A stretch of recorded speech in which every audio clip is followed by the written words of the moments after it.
5 immersive worlds, 1 amazing theme park. Get ready to explore the all-new Universal Epic Universe, featuring the wizarding world of Harry Potter, Ministry of Magic, Super Nintendo World, How to Train Your Dragon, Isle of Berk, and Dark Universe. Epic Universe opens May 22nd at Universal Orlando Resort. Our universe will never be the same. Tickets and packages on sale now at universalorlando.com. Welcome back, folks. I'm Roger Stone, and this is The Roger Stone Show at 77 WABC. I can't tell you how proud I am to be on the station that I listened to as a teenage boy, tuning in for Dan Ingram and Cousin Brucey. Yes, I grew up with 77 WABC, which is why I'm so honored to be a part of the great lineup. Joining us now is Darren Beattie. He is the founder of Revolver.News. He's a former White House speechwriter in the Trump administration, a political theorist, a scholar, and publishes one of the most lively news sites in the country, Revolver.News. He has been in the forefront of the effort to get to the bottom of what actually transpired on January 6th. So, Dr. Darren Beattie, welcome to the Roger Stone Show. Fantastic to be with you, Roger. Thanks for having me. Really delighted you could be with us today. I noticed that in the debate, which was generally speaking a disaster for President Joe Biden, I would say the beginning of the end in terms of his withdrawal from the presidential race, you notice that he raised the question of January 6th. The Democrats clearly think that the January 6th narrative that they have spent so much time developing and repeating through their allies in the mainstream media is still a black mark on the president and his supporters going into the incoming campaign. Now, we know that social media repressed Donald Trump's very clearly urging people who were going to the Capitol to march peacefully and patriotically. We also know that for almost 2 years, we couldn't see his social media postings where he urged people to respect law enforcement and ultimately urged them to leave the Capitol.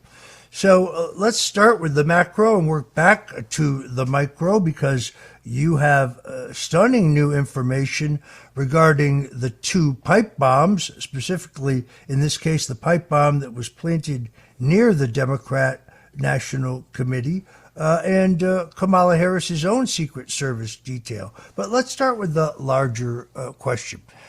All of your analysis, everything you have written, you've had a couple great appearances with our good friend Tucker Carlson. Overall, give us your assessment of what really transpired on January 6th. Well, absolutely. That's such an important question, and I applaud your focus on the broader context here, because we can get in the weeds, and there's some very explosive things when you get into the details of what the official version of the story is and what the actual version is. But it's always important to keep in mind, why is this actually important? And there's a number of answers to that. One is, of course, a lot of people are at present rotting away in prison unjustly as political prisoners, what they would be called in any other context. If these people were sitting in prison in Caracas or Pyongyang or some other place, they would be called political prisoners. Here we don't like that word, but it's the same phenomenon. And so a lot of people's fates hang in the balance in terms of, what the actual event of January 6th was. But it's not just the people in prison, it's the entire American public, because people need to understand that this process whereby the national security bureaucracies in the United States have become repurposed and weaponized domestically in order to silence and suppress Trump and destroy all of the energies associated with his political movement. The January 6th official narrative is the key driving pretext for that transformation. This idea that Trump supporters, MAGA supporters, doing things like questioning the integrity of the election and so forth. These people, through the insurrection, pose the number one national security threat. And so it implicates over half the country. Then there's the election issue. The Democrats want to make January 6th an election issue. You know, Biden, famously now senile, undeniably senile, even the left-wing press was put in a position of having to acknowledge what we all saw before our eyes. It's very difficult for him to get out of bed. He has a very limited time frame of productivity during the day, if it exists at all. And yet he took almost an hour on the third anniversary of January 6th to give this long, drawn-out speech to promote the Democrat left-wing media narrative that January 6th was this domestic terror attack on equal footing with 9/11 and even the Civil War. These are direct comparisons that both Biden and Kamala have used. And what is at stake for them? Well, it's not really that voters care so much, but they were investing a lot in this extracurricular approach to go after Trump through the legal process. And we see that in the January 6th case. So the false story of January 6th promulgated by the media was very much intertwined with the extracurricular legal strategy that was a key pillar of the Democrat 2024 approach. And so all of this was more or less the case for a while. This was the broader context for a while. Now we can kind of zoom in and zoom out simultaneously, because when we zoom out a little bit, we see that two key factors that implicate one aspect of the official story of January 6th, namely these pipe bombs that were planted. The bombs are interesting in that, you know, bombs are the closest thing resembling what we would ordinarily think of as a terrorist event. And the Democrats have been trying to amplify January 6th as this event of domestic terror. So the one instance of explosives, these pipe bombs that were discovered on January 6th, would seem to be very significant. And we've been reporting on this official story of the pipe bomb for years now. We've utterly devastated the official narrative from every angle, to the degree that I've identified the pipe bomb story along with the story of Ray Epps, which we've also broken, and we basically made his name a household name associated with the Fedsurrection, that those two things are the twin smoking guns of the Fedsurrection. And it so happens now that the story of the pipe bombs, and specifically the pipe bomb planted outside the DNC, there were two. There was one found near the RNC building and another found near the DNC building, both within a short 15-minute time frame that happened to perfectly coincide with the unfolding attack on the Capitol that Ray Epps helped to orchestrate, in his own words. And in particular, the DNC pipe bomb implicates two people and institutions that have gained conspicuous and suspicious importance more recently. One of those is Kamala Harris, and the other one is the Secret Service. And so basically we see that we can get into the details once I conclude these initial remarks, but the story of the DNC pipe bomb directly implicates both Kamala Harris and Kamala Harris's Secret Service detail. So the fact that this pipe bomb story, which has always been damning, which has always been dirty, now highlights the damning and dirty nature of both Kamala Harris, who has become the nominee for the Democrats, and the Secret Service, that is under renewed attention and suspicion in light of the Butler, Pennsylvania fiasco. It makes this story, which is unfolding right now, I think the biggest story in the country. ChatGPT Plus is free for college students through May. Here's the thing. You've got a lot to do between now and then. Studying for finals, writing papers, trying to keep your life on track. And ChatGPT can help with all of it. It can quiz you for your econ exam, make a study guide from your French notes, plan out your meals and study breaks, It can get really specific on how you like to learn. It can even help you come up with ways to stop procrastinating. So from now until summer break, take advantage of all the ways ChatGPT can make your life easier. Restrictions apply. Experience a progressive lens engineered with AI from Essilor, powered by individual measurements of your visual behavior. A lens personalized to you by an Essilor expert. Discover Verilux XR Track and enjoy instantly sharp vision in motion and seamless transitions from near to far.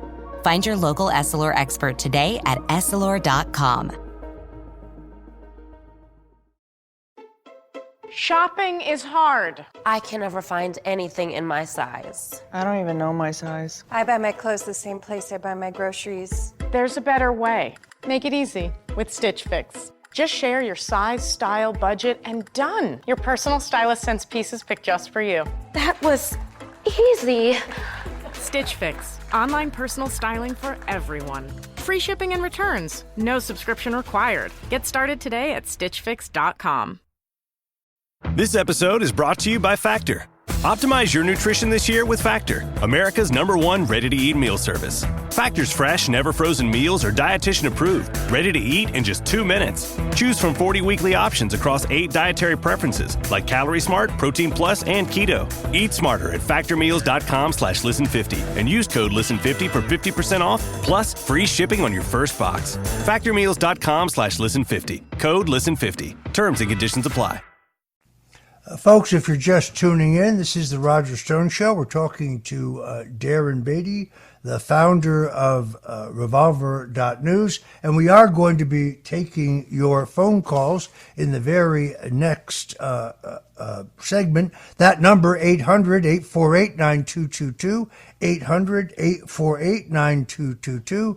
Whether you want to talk about politics or food or whatever you want to talk about, I'm going to be taking your calls once again. That number, 800-848-9222.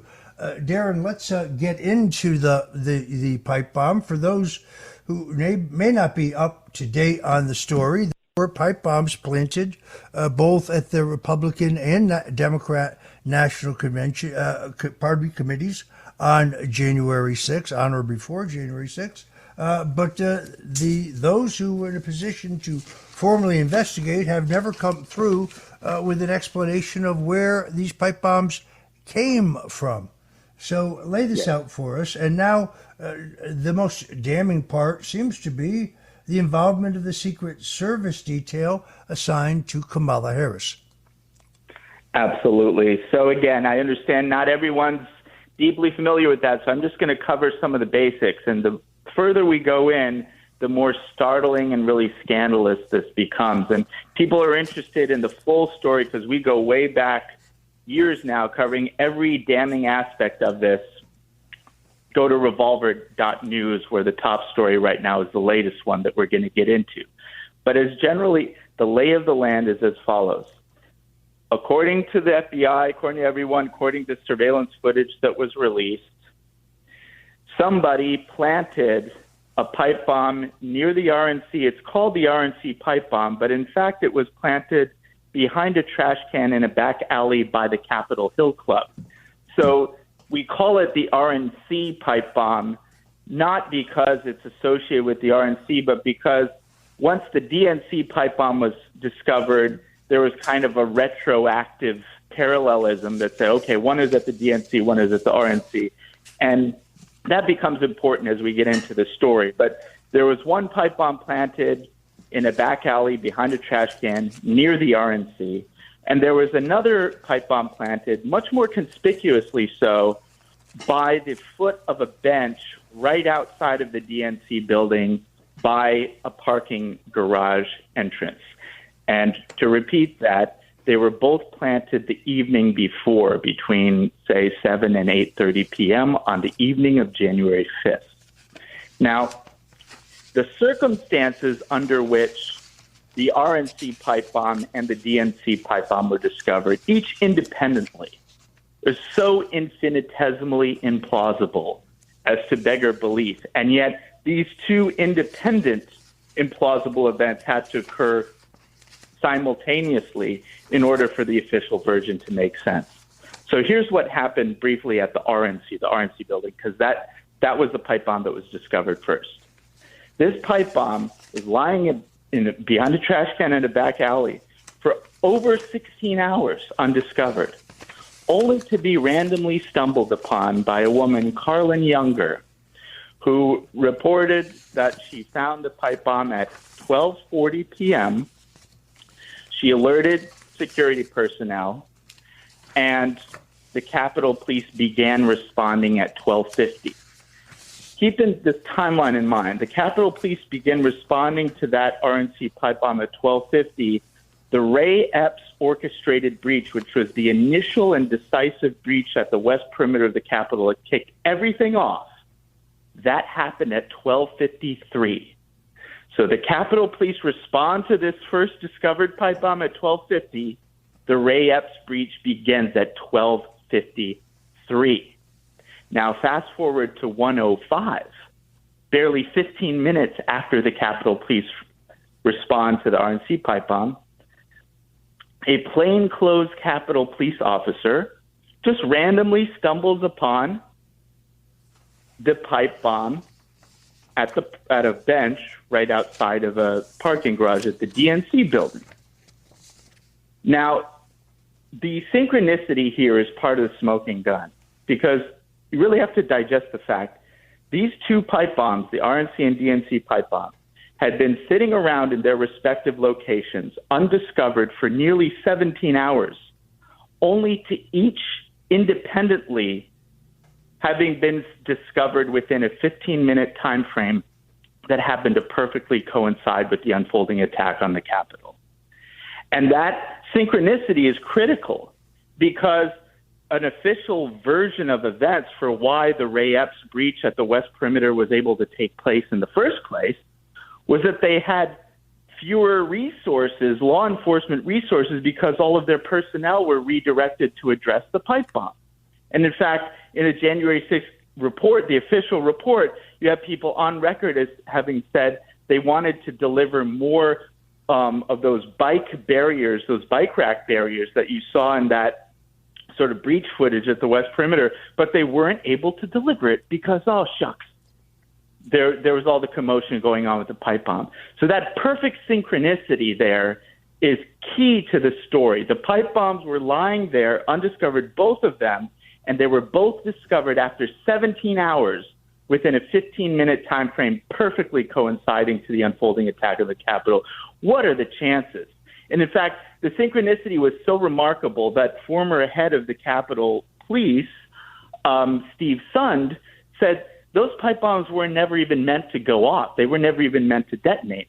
The chief purpose of those pipe bombs was precisely to have that diversionary effect, which makes sense. The only problem with that is, how would these ostensible MAGA pipe bombers have counted on the bombs sitting there undiscovered for all of that time, for 17 hours, only to be each randomly discovered by, one, a plainclothes Capitol Police officer, and two, a random pedestrian called Carlin Younger, who at the time worked for this emergency response company that is deep within the emergency response community, had done a lucrative deal with the FBI, and her current place of employment is called Pendulum, which is a defense contractor to combat disinformation.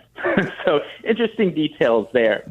All right, again, folks. So the whole lore of our reporting, we show that there's tampering with the surveillance footage, all kinds of things. But let's now zoom into the DNC. So, Darren, let me hold you there for 1 second. If you're just tuning in, this is the Roger Stone Show. I'm talking to Darren Beattie, the founder of Revolver.news. He's talking to us about startling revelations regarding January 6th, and we'll be right back. Welcome back, folks. We're talking to Darren Beattie, who is the founder of Revolver.news, who's done more meaningful and impactful research and investigative journalism regarding the January 6th incidents at the Capitol. I hate to have to do this, but any claim that I knew about was involved in or condoned any illegal activity on January 6th or any other day is false. There were at least 2 witnesses before the House January 6th committee that provably perjured themselves. I spoke to a publicly permitted rally the day before, January 5th, and that's the extent of my knowledge, but you wouldn't know that for the many smears on social media. Anyway, Dr. Beattie, let's come back to you. We're to the point of this narrative where the Secret Service detail of Kamala Harris comes into play. Continue. Absolutely. So we're zooming in now to the DNC pipe bomb situation. Unlike the pipe bomb near the RNC, the DNC pipe bomb, people can look at the photos of where the pipe bomb was if you go and read and follow along at the piece at revolver.news. But it was fairly conspicuous out in the open. It wasn't behind a trash can in back alley. You would have expected some random person walking by. You know, January 6th in the morning was a very high foot traffic time. So you'd expect pedestrians, motorists. There was a regular security guard stationed just feet away from where the pipe bomb was planted. You'd expect it to be discovered earlier. And if they weren't discovered by those people, you'd expect it to have been discovered in the sweep by the Secret Service United States. So Kamala Harris, despite covering this up, was actually in the DNC building the morning of January 6th. She went to the DNC building at about 11:30 a.m. And the Secret Service, because she was the vice president-elect at the time, so she had Secret Service protection, the Secret Service did a sweep of the DNC. And her motorcade went right through that parking garage entrance, no more than 20 feet away from where this pipe bomb was.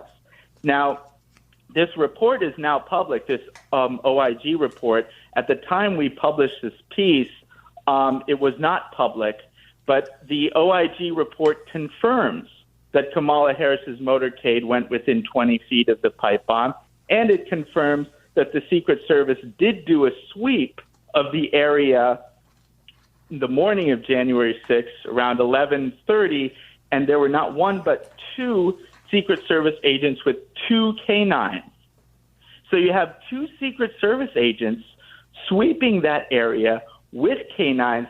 It's not hard to know where you would look. And also the FBI is on record as saying these pipe bombs had viable explosives material, which would mean the dogs would be able to smell it from miles away. So somehow the DNC pipe bomb was sitting there for 17 hours, was not discovered by pedestrians, was not discovered by motorists, was not discovered by the security guard, was not discovered, by the way, by a Secret Service agent who was standing there for 5 hours, the OIG report says, and was not discovered by the not one but 2 Secret Service agents who had canines to sweep the area, despite the fact that the pipe bomb was placed conspicuously by a bench no more than 20 feet from the garage that Kamala Harris's motorcade went through. Now, here's the first kind of really damning fact that came out in this OIG report, because the OIG report indicates that the Secret Service tried to blame this oversight on the fact that they didn't have additional EOD personnel. And apparently the EOD personnel are not only responsible for defusing explosives that they might find, but they're also responsible for giving guidance to the Secret Service agents, the canine personnel, as to where they should conduct their sweep. So the fact that they didn't have EOD personnel is kind of interesting, and the Secret Service agents' excuse to the Inspector General's office was saying, well, we wanted these EOD people. We just couldn't get them because you need 72 hours advance notice. The Inspector General of the DHS, God bless him, in the report, he basically, without using the word, says that the Secret Service is lying. The report gives like 4 or 5 examples of that very same detail, getting that very same EOD support well within that 72-hour time frame, putting to lie their excuse that, we didn't want EOD, we couldn't get EOD personnel because 72 hours in advance. So that's one lie. It doesn't add up. But even more importantly, they wanted to make it look like, oh, I guess it's a understandable oversight because you didn't have these EOD people, even though it doesn't make any sense why you wouldn't have them because you didn't need 72 hours in advance. No, you don't need EOD or anyone else. You have 2 Secret Service agents with canines. It does not take a rocket scientist to know that you're going to sweep a bench no more than 20 feet from the entrance that you know that your protectee is going to go through. So this idea that they would have needed the expertise of EOD personnel to know that this is an area that you would sweep is completely ridiculous. It's analogous to a thing like what you see in Butler. If they were to use an excuse and say, you know what, we were just short on staff, that's why we screwed up. Well, first of all, there are some real questions. Why were you short on staff that day? That's something to look into. But secondly, do you really need additional staff and expertise to know that you don't leave a roof 150 yards away from the president unprotected? Do you really need extra people, extra expertise for that? Similarly with this, do you really need an EOD team that, you have no real excuse for not having? But did you really need them to, know to sweep this area? So that was the first kind of interesting lie caught. And it's significant why the Secret Service missed the pipe bomb, quote unquote, missed the pipe bomb in this sweep in the morning. Because if they had found the pipe bomb in the morning, what that would have likely meant is that they said, oh my God, we found an explosive at the DNC building near the Capitol. We need to beef up security for the rest of the day. Certainly we need to beef up security prior to the certification of the vote proceeding at 1.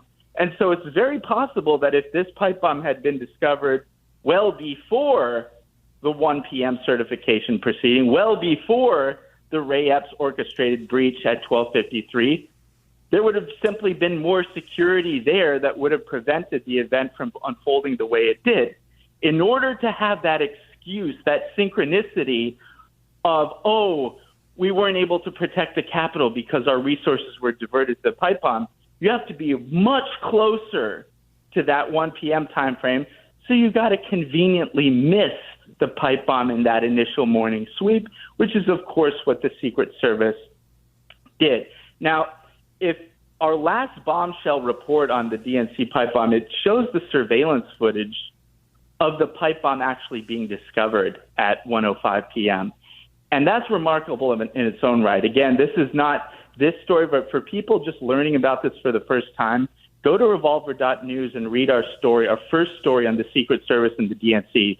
In a nutshell, the surveillance footage shows that upon being informed of the pipe bomb at around 1:05 p.m., Kamala's Secret Service detail didn't care at all. They stayed in their car for over a minute before getting out of the car, whereupon they stood around in the most lackadaisical fashion imaginable. Not a care, not a concern in the world. The coup de grace here, the smoking gun, as it were, was they allow a group of school children to walk across the street in the direction of the bomb. Only minutes later to go through the spectacle of having a bomb-safe robot dismantle and defuse the bomb, allegedly. That is astonishing, and that is on video. That is undisputed. They allow a group of school children to walk right by the bomb. So the only reasonable conclusion to that is that Kamala Harris's Secret Service detail, the same detail that somehow magically missed the pipe bomb under inconceivable circumstances in the morning, that very same Secret Service, judging from their behavior revealed in the surveillance footage, knew that the pipe bombs were fake, knew that the pipe bombs posed no threat. The only question is, how would Kamala's Secret Service detail have known that in advance? All right, I'm afraid. I'm sorry. I'm afraid we're going to have to leave it there. Folks, go to revolver.news, read this bombshell report. Dr. Darren Beattie, let me thank you for joining us on late notice. God bless you, my friend, for the great work you do. I'm Roger Stone. This is The Roger Stone Show, and we'll be right back.